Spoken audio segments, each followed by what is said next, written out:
if you could just indicate in chat.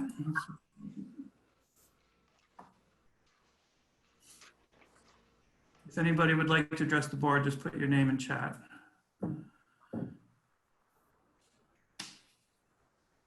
Okay, seeing none. We'll move on to the consent agenda, where we have the approval of the minutes of September 2nd and the media packet. Does anybody want to remove any of these items for discussion or questions? Oh, Brian, I'll go back to you. Let's go back. So Brian Dyke.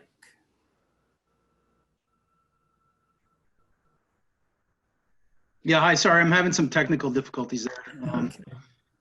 Yeah, no, I just wanted to sound off on my opinion. I don't know if this is the right place. I'm unfamiliar with the school board. Last time I was on here was my first time.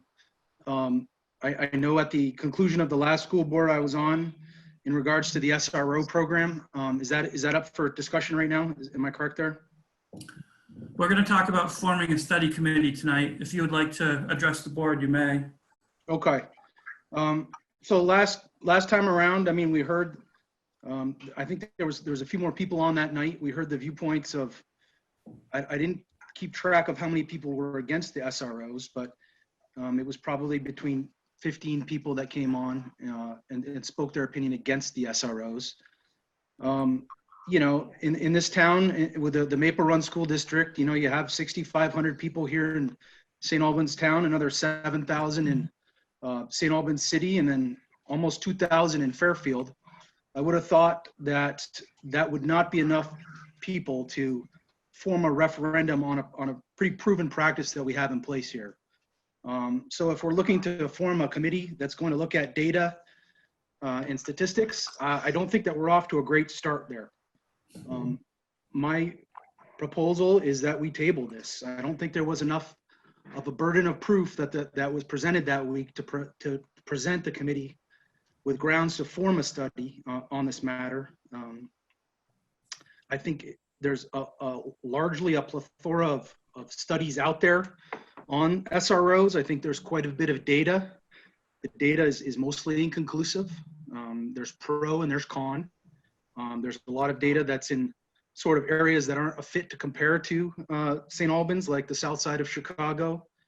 And there's largely a consensus in those studies that they are best done on a regional basis. One of the things that almost uniformly all the studies confirm is that there are no studies that can essentially weigh the value of an SRO as a deterrent of a shooting incident or a violent act. There's really no way to do this besides randomly assigning, you know, sort of a murderous student to go patrol, you know, schools. I mean, there's very little ways to do that. We've had competent SROs in this area. I know there was one incident that people were talking about. And I wanted to clear something up that I heard last meeting. There was a lot of things that I heard that I didn't find factually truthful. One of the things was calling out the SRO's training, that they said it only had a couple of weeks of training, which is very deceptive. Most of the law enforcement in this community have months and months, if not years of training. They've been to academies that are several months long. They receive constant use of force training, curriculum on general law enforcement matters, on conflict de-escalation, on use of force tactics, and they do receive supplemental training on the SRO programs. So to paint them as poorly trained is very naive, and it doesn't an accurate picture. And I think Sheriff Langevin would agree with me on that. Largely, I presented the evidence that if there's any consensus about the way this community feels about the SRO program, there's no greater evidence than the fact that just a couple years ago, we elected the SATEC SRO as our sheriff. I would not be opposed to a poll of the parents in this area of what their feelings are on the SRO. I overwhelmingly feel that they would be positive. And that was done for COVID-19. I think something similar could be done for this matter if you guys deemed it necessary. In fact, I don't really understand why that wouldn't already have been done. That's just a matter of sending out a few emails. If this committee wants to create a subcommittee to look in, I would like to see that it's mainly made out of families of the kids at the schools, and that we have a full participation of teachers and police in such a committee, that teachers, cops, and families make the decision on this, and that we don't make a knee-jerk reaction on this based on the whims of political organizations. I also ask that they consider alternatives to just simply the debate of SRO versus no SRO. There's a lot of leeway in between. There's a lot of gray areas in between there. One of the ideas that we've used is floating SROs, transitioning to armed security guards, or having plainclothes SROs. Those are some ideas. I'm not necessarily for those, but those are other ideas besides just getting rid of them. We can also keep our SROs with new accountability measures that will appease some of the people who are having problems with the SROs, and make sure we revise and sort of retrain some of the SROs if we feel that there is a problem there. Those are all things that we can do before getting rid of the SROs. And so I just want to make it clear, and those are my hopes for this. I think I probably share the views of a lot of people in this community. I don't think it's a popular opinion to get rid of the SROs. And so I don't want to see a knee-jerk reaction to getting rid of the SROs. And that's basically all I have, and I appreciate your time, and have a great night. Thank you, Brian. Okay, Ryer. I just wanted to thank the school board for deciding to set up a committee to look into this topic of SROs. I think it's really shows a great deal of leadership for the school board to actually listen to what people are asking for and commit to looking into it. And I think that's a really wonderful thing that school boards are able to do, especially because you guys are elected officials and listening constituents is what you're supposed to do. So I appreciate that. And I just appreciate the fact that several members of the school board were interested in the data and not just anecdotal stories or anecdotal positive things that people have to say. I think it's important to note what I believe Kate LaRose said last meeting was that popular opinion shouldn't dictate policy. If we went with popular opinion, we wouldn't have had the Civil Rights Act. We wouldn't have gotten rid of slavery. We wouldn't have gotten rid of multiple things that made our society actually better. And so I really wanted to thank the school board for doing that. I also wanted to thank the school board, or this Maple Run's Equity Committee, which I had a chance to sit in on a meeting last week. And it was it's a really wonderful, great organization that Maple Run has set up with the Equity Committee. I think it's a really important aspect of education to have something like that. And I don't know if it was the school board who was responsible for it, but I think it's a really great educational opportunity. And I would really encourage members of the school board or community members perhaps to look into the Equity Committee and just see what they're doing, because they're a great organization, and I really appreciate their existence. Thank you. Thank you. Okay, so now we're going to move on to the consent agenda. Again, we have the approval of the minutes of September 2nd and the media packet. Does anybody want to remove any of these for further discussion? If I don't hear any objections, then the consent agenda will be adopted. Jeff? Yes. Jeff, if I could. The media packet, is that available to the public as a whole? Yeah. I just had a question. I was looking over it. I know there's a lot of wonderful news in there, not to be negative, but I get the messenger. There have been letters pro and con on SROs. The only two letters that have appeared were both pro SROs. Just curious about that. I don't know how the media packet is created. If you want, we can talk about that at a future meeting. Again, I'm not trying to play devil's advocate. Well, Okay, thanks. I don't know how it's created. I would say that's not, intent is not to reproduce every item that appears in the paper. Well, I understand that. It just seemed odd that two were chosen, and the only two that were chosen were, again, in the pro SRO camp. Okay.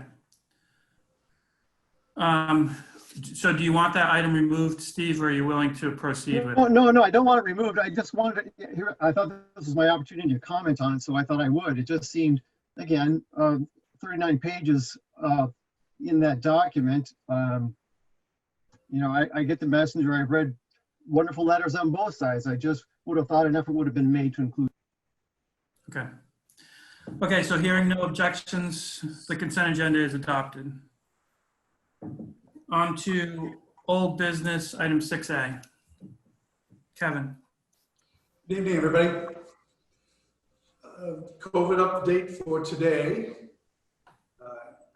Just to let you know that things seem to be going pretty smoothly right now, knocking on wood. Protocols are pretty much in place. Things have been going quite well. Academically, I've heard good things as we move forward, both with the virtual academy and with our 2 days a week hybrid model. As you probably know, we have no cases at this point.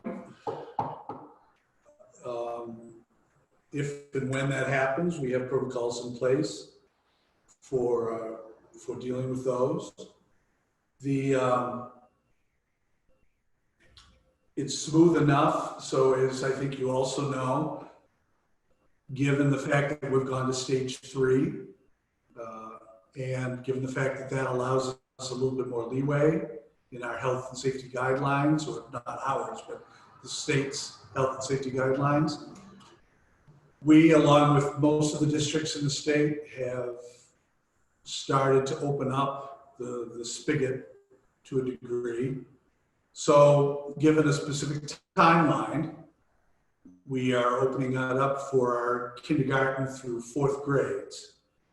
Kindergarten, we're going to start opening up to 4 days a week, starting October 12th. And then over a 2-week period, we're going to be adding other groups. So that October 29th, we'll have our 1st and 2nd graders come in for 4 days. And November 12th, we will have our 3rd and 4th graders come in. So it's getting better. With the guidelines improving, with the fact that our Department of Health has said that things are going extremely well at this point in the state and in the region, we feel we can do it. I will say that staffing is not perfect right now. It's tenuous. Mainly, as you might guess, because we're doing the virtual academy and we have teachers who are doing the virtual academy, it takes them away from them. The regular classes on Monday, Tuesday, Thursday, Friday, and we've lost some paraprofessionals. We're doing okay, but it does worry me to a degree what might happen if we run into cases where some staff have to quarantine. And we're being proactive about that, but I'm just putting it out there that it is a bit tenuous, as it is everywhere right now. But we feel we can make it work right now.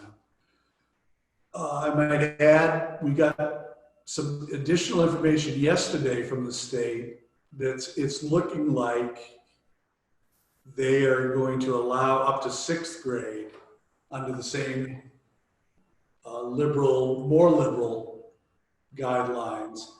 So we will start talking about that tomorrow, actually, about the possibility of, in the near future, bringing in our 5th and 6th grades also.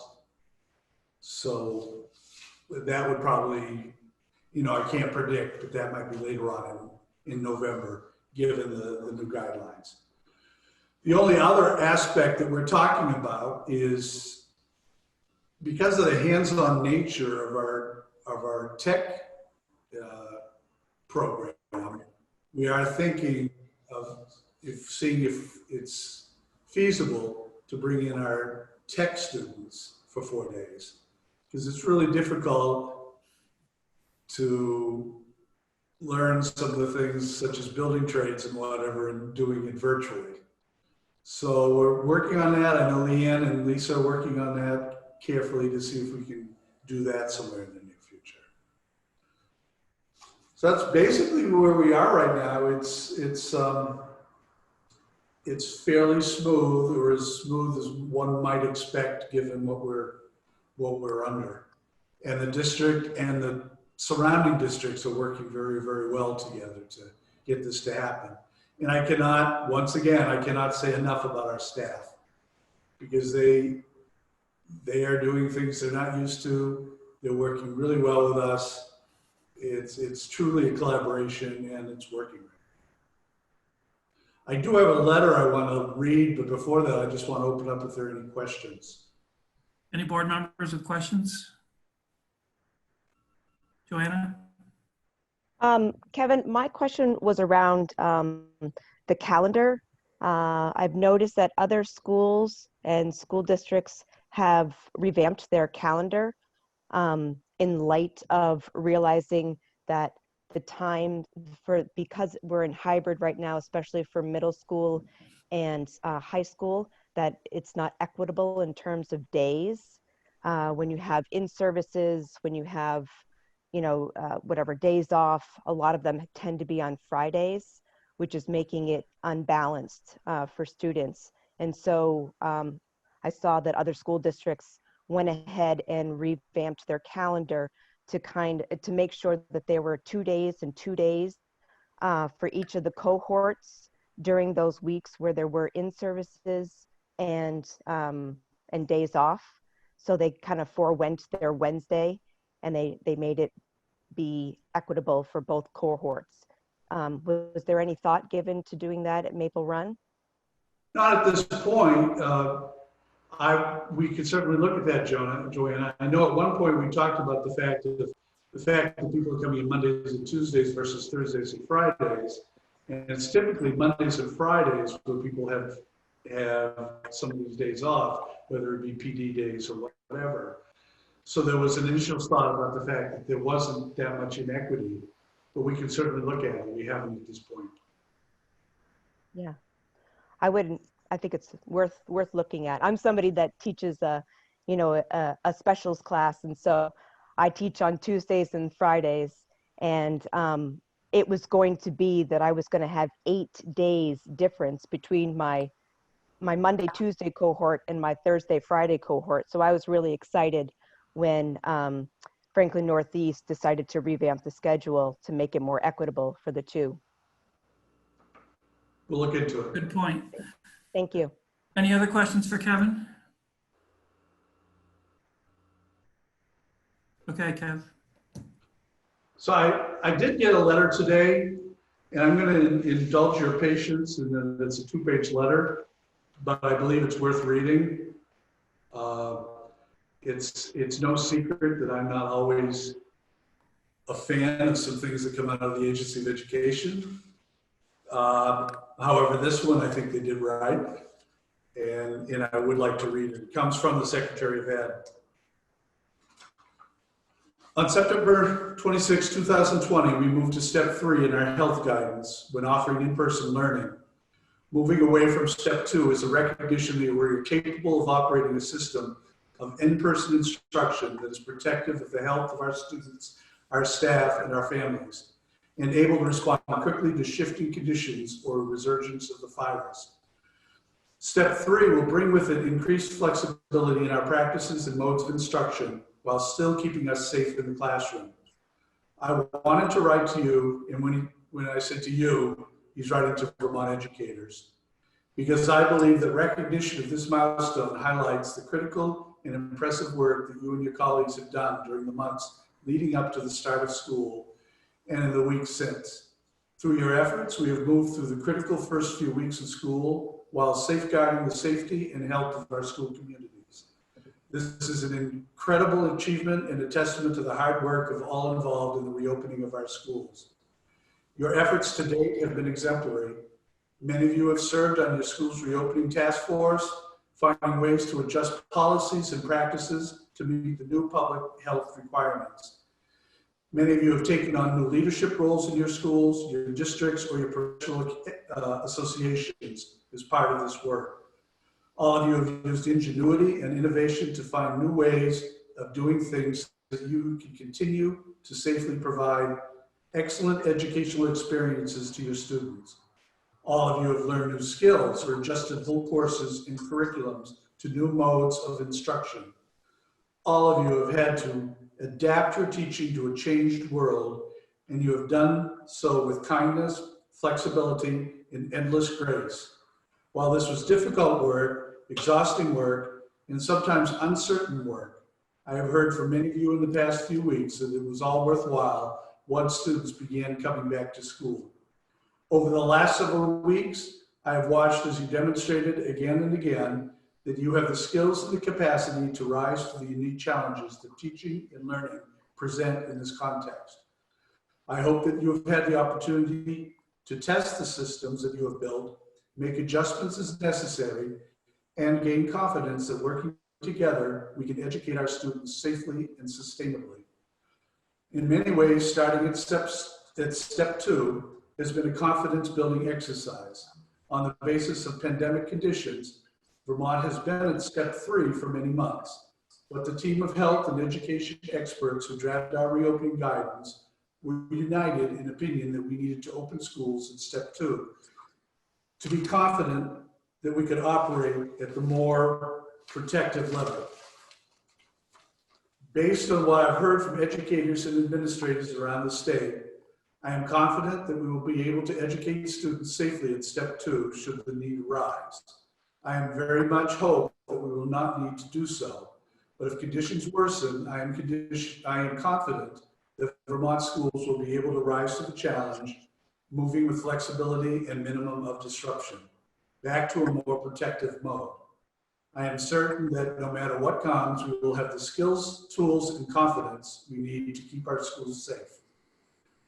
The governor often remarks that while we have been lucky as Vermonters to come through COVID-19 as likely as we have to date, we have done so well only because individual Vermonters have stepped up, made tough choices, and put the safety and health of their families and communities first.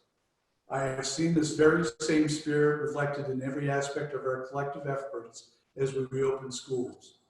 While we are currently, I would argue, the state best prepared for school reopening on the basis of public health conditions alone, I know that is not the only reason why we are successful. I have every confidence that we have the tools, the capacity, and the heart to take on any challenge that may come and keep our students, our families, and ourselves strong and healthy. I am proud to be a Vermont educator and grateful to you for your continued efforts. Good work. And again, I think that's spot on. Thank you. That's good, Kevin. Shall we move on? Yeah. Okay, item 6B, Board Study Committee.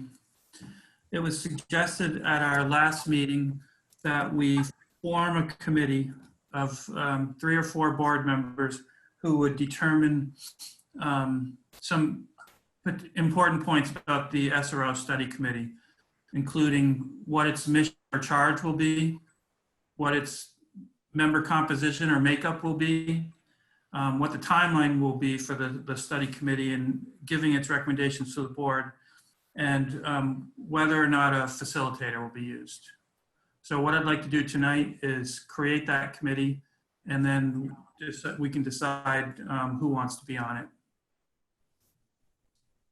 Okay, if we're okay with that, then I would look for a motion to create a committee of the board whose charge is to consider and make recommendations to the full board on the creation of an SRO study committee, including its mission or charge, member composition, timeline for recommendations, and use of a facilitator. So moved. So moved. Thank you, Al. Second, Nilda. Yep. Any discussion about this? Okay, all those in favor signify by saying aye. Aye. Thank you, Alicia. Opposed? The ayes have it, 8-0. And now I'd like to know who's interested in being on this committee. Like I said, I'd like to keep it to 3 or 4 people so that we can be as productive as possible. I know, Steve, you said you were. I think I would Al or be Jack interested. said they were. Joanna? Joanna? Al or Jack, are either of you interested? Sure.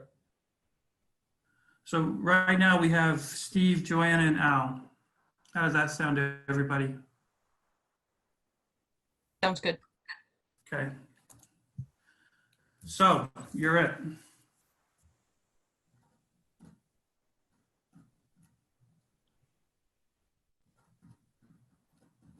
Oh, did Jack say he wasn't interested?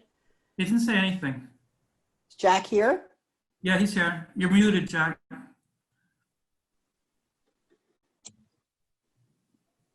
No, I wanted to allow others to be on that committee. Okay. Good answer. All right. Thank you, everybody. Moving on, new business, 7A. Jeff, if I may, do you have a timeline when you want this committee to come up with these recommendations? Well, I'd like to just kind of see how they do, and then they can inform us as to how much time they think they need. So, I don't want to just pigeonhole them into something. One question. Jeff. Yes, Al. We need to have somebody that's going to channel the meeting times and getting us, the 3 people, who's going to call the meetings. Yeah, so who wants to be the head of that committee? Mr. Corey? Let one of the others. Okay, Joanna? Steve? Yeah, I think Steve would be great at that. You'll be able to coordinate with Brenda, you know, in terms of distributing information and getting a Zoom meeting and stuff like that. Okay. If I could, for what it's worth, If I want nobody to else voice will my do it, I strong will. support. But Go ahead, Steve.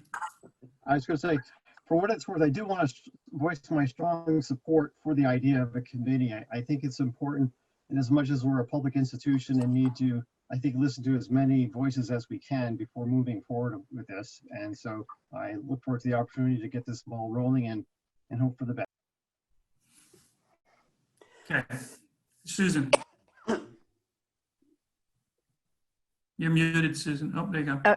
Okay, so whoops, now I'm not on video, but anyways, what I wanted to say is I think it's going to be really important, and this might have already been said. I had to step away for a moment.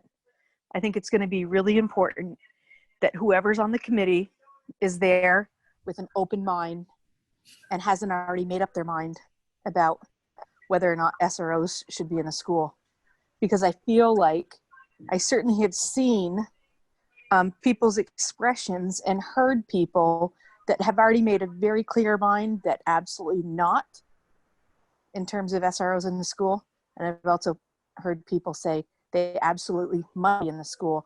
I don't know how helpful that's going to be to the committee if they can't listen and be open to what's going on. So I just wanted to say that.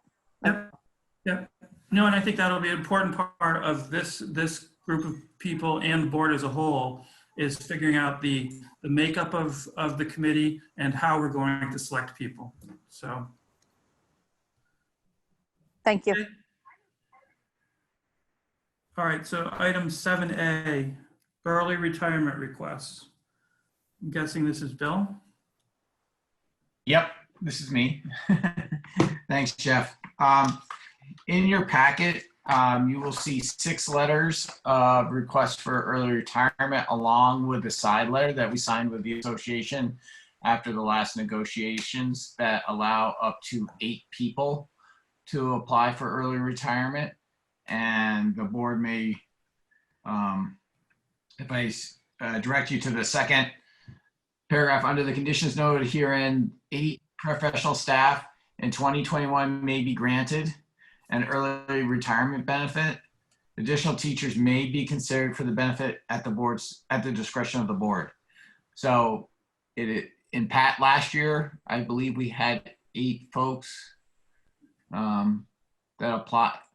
We had 9 and the board went up to 9 last year, if I remember correctly. Martha nodding her head, so I must be remembering that correctly.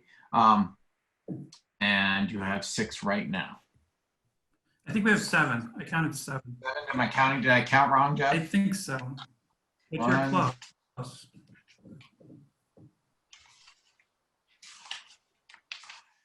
I have 6 in my hand here, but I have Jerry Bonswell, David Ryder,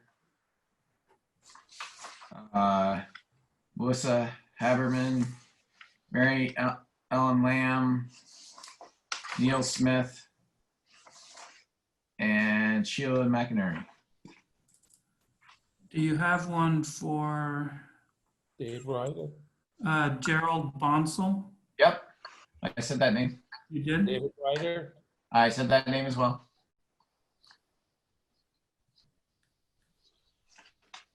I counted 6. Thanks, Steve. Oh, sorry. The first one was the side letter. Sorry. Yes. That's my fault. Okay. There were 7 items for item 7A. So, okay, so we have 6. And I noticed that some of them were less than 20 years of service. Yes, and I believe that we prorate those. In the past, we have chosen to do that, yes. And my suggestion to the board would be that we have 6, we're prepared for 8.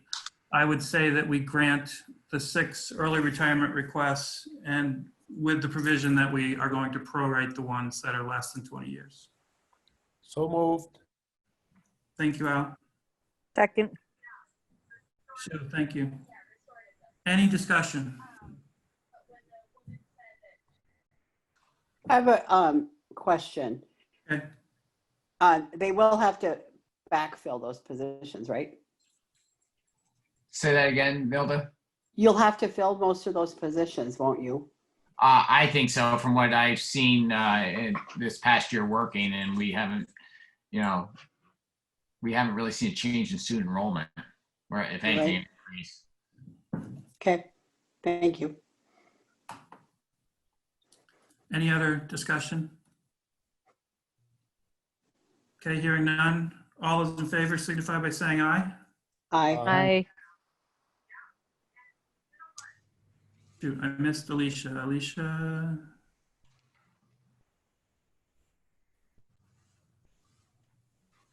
Is she back? I saw a note that she left. Oh, okay. Yeah, I think she left. So, and all those opposed? So the ayes have it 7-0. Thank you. Nina, good thumbs up. Okay, item 7B, VHI and Visbit annual meeting, October 22nd. Martha. So what this is the VHI and Visbit have their annual meeting, and it's scheduled for October 22nd. And the school board needs to determine who will represent this entity at these 2 meetings. And as I look through the agendas, the only item that would actually need a vote would be on the Visbit board meeting. They have election of directors. And if there is no board member that is planning on attending this Zoom meeting or online meeting, that the board just authorized that the school board chair sign these, sign these and assign proxy, which would be the board members of either the VHI or the Visbit board, to cast a vote for your for our organization. What does everybody think? I would suggest that we just sign the proxy. I agree. Okay, it looks like everybody's signed it. Can we get a motion to authorize the board chair to sign the VHI Visbit annual meeting proxy? So moved. A second. Thanks, Al. Nina, second. All those in favor signify by saying aye. Aye. Aye. Opposed? 7-0. Okay, education support professionals, item 7C. It's that time of year. It is, Jeff. So this is a pro forma that happens called for in the master agreement to exchange letters prior to October 15th that we intend to negotiate. I'm talking with the association. I believe a letter is either on the way or we received it. We've already gotten it. Yeah, you got it, Jeff. Yeah, that's right. And so I'll say this for this item and the next item. They're letters that we've used in the past, just correct for date and times. Okay. So I would look for a motion to authorize the board chair to sign a letter of intent to open ESP negotiations and send it to the association. So moved. Thanks, Al. Second. Thank you, Nina. Any discussion? All those in favor signify by saying aye. Aye. Aye. Aye. Opposed? Ayes have it, 7-0. And now we need to pick the members of the negotiation team. My suggestion would be that we continue with the team that we used last year, which was Al, Alicia, and Jack, with Jack being the lead negotiator. Joanna says good. So I'm moved. good with that. Okay. Well, we don't need a motion now. We're just appointing No. people. It's one of my great powers. So we'll go with Al, Alicia, and Jack on that. Thank you for doing that, guys. Item 7D, professional staff negotiations. We have the same letter here that we need to send for professional staff. So I would look for a motion to authorize the board chair to sign a letter of intent to open professional staff negotiations and send it to the association. Thank you, Al. Second. Thank you, Joanna. I heard you, Nina, but Joanna had you first. Yeah, it's okay. All those in favor signify by saying aye. Aye. Aye. Aye. Opposed? 7-0. Okay, now we need to appoint members of that committee. Last time it was me as lead negotiator, Nina and Nilda, and I'm not going to do it this year because my term ends in February. So I don't think that would make any sense. So my suggestion would be that we have Nilda as the lead, Nina, and then I was thinking about Grant because he said he wanted to do some committee work. I checked with him. He's interested. Okay, so my suggestion would be Nilda as lead, Nina and Grant, if everybody's okay with that. Only if Mike Campbell is lead negotiator for the association. Can you commit? Yes, there we go. Okay. He's just happy that I'm not going to be there anymore. Nah. Okay, so Nilda, Nina, and Grant. Thank you. Thanks. Item 7E, superintendent search process. I've asked Kevin to help us out with the process because I've never been through it before. I think Al, Nilda, and Jack have, but we have a lot that we're going to have to do to look for a new superintendent. And the first item that we need to do so that we can post the job opening on School Spring is to approve a job description. So hopefully everybody had a chance to look at the existing job description that we have. It's pretty boilerplate. Kevin has gone over it to make changes where it referred to multiple school boards or the supervisory union, stuff like that. Change it to just talk about MRUSD. If people don't have any problems with the job description as it stands, I would like to approve it tonight so that we can post it to School Spring. Joanna's good. Good with Jack's good. Yeah. Al's good. I'm good. Nina's So good. Jeff, just as a point of clarification, Yep. if we wanted to make revisions to that job description at some point between now and when we actually hire a superintendent, we can do that, correct? I would think so. I mean, this is just sort of a ability to post. I'm not saying I want to do that. I just want to make sure that this doesn't close the door completely. I don't think it does. I don't think so either. Change No, it. Kevin, go ahead, Kevin. You can change it at any time, Hilda. I thought so. Okay. Thank you. And it is pretty straightforward. So Yeah. could I get a mission to adopt the job description as presented? A motion, excuse me. It said mission. So A moved. mission. Or a mission. Yeah. Thank you. Second. Al. Who's the second? Nelda? Hilda. Nelda. Thank you. And Alicia is back. All those in favor signify by saying aye.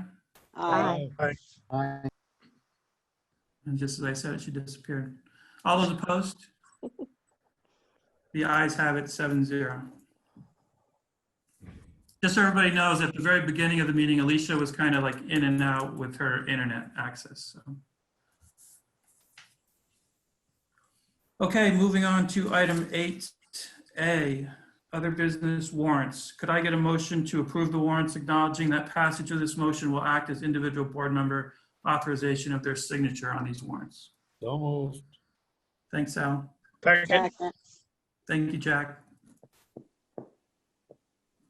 It's like Jeopardy, you gotta buzz in fast.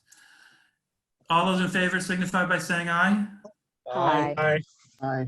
Opposed? Ayes have it, 7-0. Item 8B, superintendent's report. So I do want to talk to the board a little bit about some legislative news. Where our legislature, before they left, approved certain items which really do relate quite heavily to education that you may already know about, but I'd like to go through them at least. One thing they did, which we were expecting, but we didn't know for sure if there'd be any surprises, they have changed the calendar to 170 days versus 175. So that's perfect. That's exactly what we needed to have them do and what they was kind of promised that they would do, given the fact that at the beginning of the year, we didn't start school until later. So it makes the calendar as we expected and as what we have presently have up. The other thing which we were really arguing for, and they approved it without any issues, is around a hold harmless provision on our ADM, because we were concerned this year, as you well know, our average daily membership is what gets us a state aid. And given the fact we're in COVID, there are certain issues where ADM will quite possibly change. For instance, we have less kindergarten enrollment than we typically have because parents have decided with kindergarten they don't want their kids to come in quite yet. So that lowers enrollment to some degree. The other issues that we have some parents, a little bit more than usual, who are homeschooling their children because they don't want them to do remote and they don't want to send their kids to school. And you may or may not know, a homeschooler does not count for our ADM. So the legislature put in a hold harmless where for this year, the ADM cannot go any lower than the previous year. So the year 2019, 2020. It can go up if your enrollment goes up, but it cannot go lower. So that will keep us from having to worry about that. And that'll certainly be helpful when it comes budget time. Yeah, because that affects per pupil spending. Yes. Yes. The last thing is we've been given a bit more assurance than I've had in the past that we are going to get some reimbursements for the $1 million+ that we put out for COVID. They have voted on this, and then what they're looking right now is $103 additional million to the Agency of Education for COVID-related expenses for pre-kindergarten through 12. Now, the 103 doesn't completely go to our COVID-related stuff. There were a few other things that goes with it. For instance, many of the schools have had to need work on HVAC, their air systems. So they're giving 13.5 of that to Efficiency Vermont to make sure that that's done throughout our schools. And we've already received some of that. I believe Fairfield got some, and I believe Collins Pearly got some. Am I correct? Tim, Sean? Yes. Bill says yes. Yeah. So that's been a real help. They've also given 1.2 million of that to independent schools for their COVID-related expenses.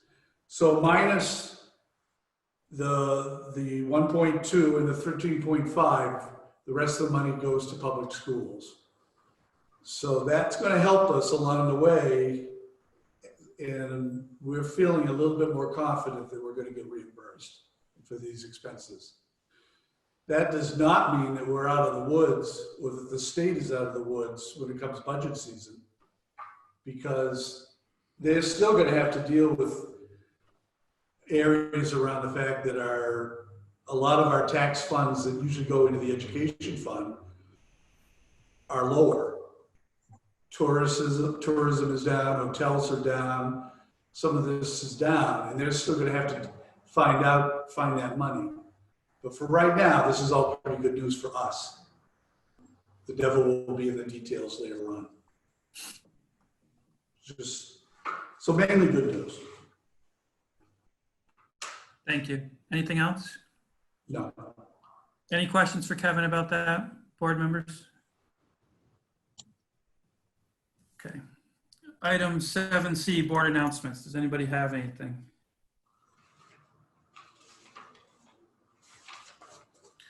Okay, and then on to 9, agenda items for future meetings. As Kevin pointed out to me today, we have a lot of stuff on our plate. We have staff negotiations, we have the SRO study committee, we have budget, we have the superintendent search. So we're going to be, excuse me? And COVID. And COVID. Yeah, so we're going to be pretty busy coming up. We do not have a need for an executive session. So seeing as how we are at the end of our agenda, we are adjourned. Thank you. Wow. Everybody. Thank you very much. Thank you. Thank you.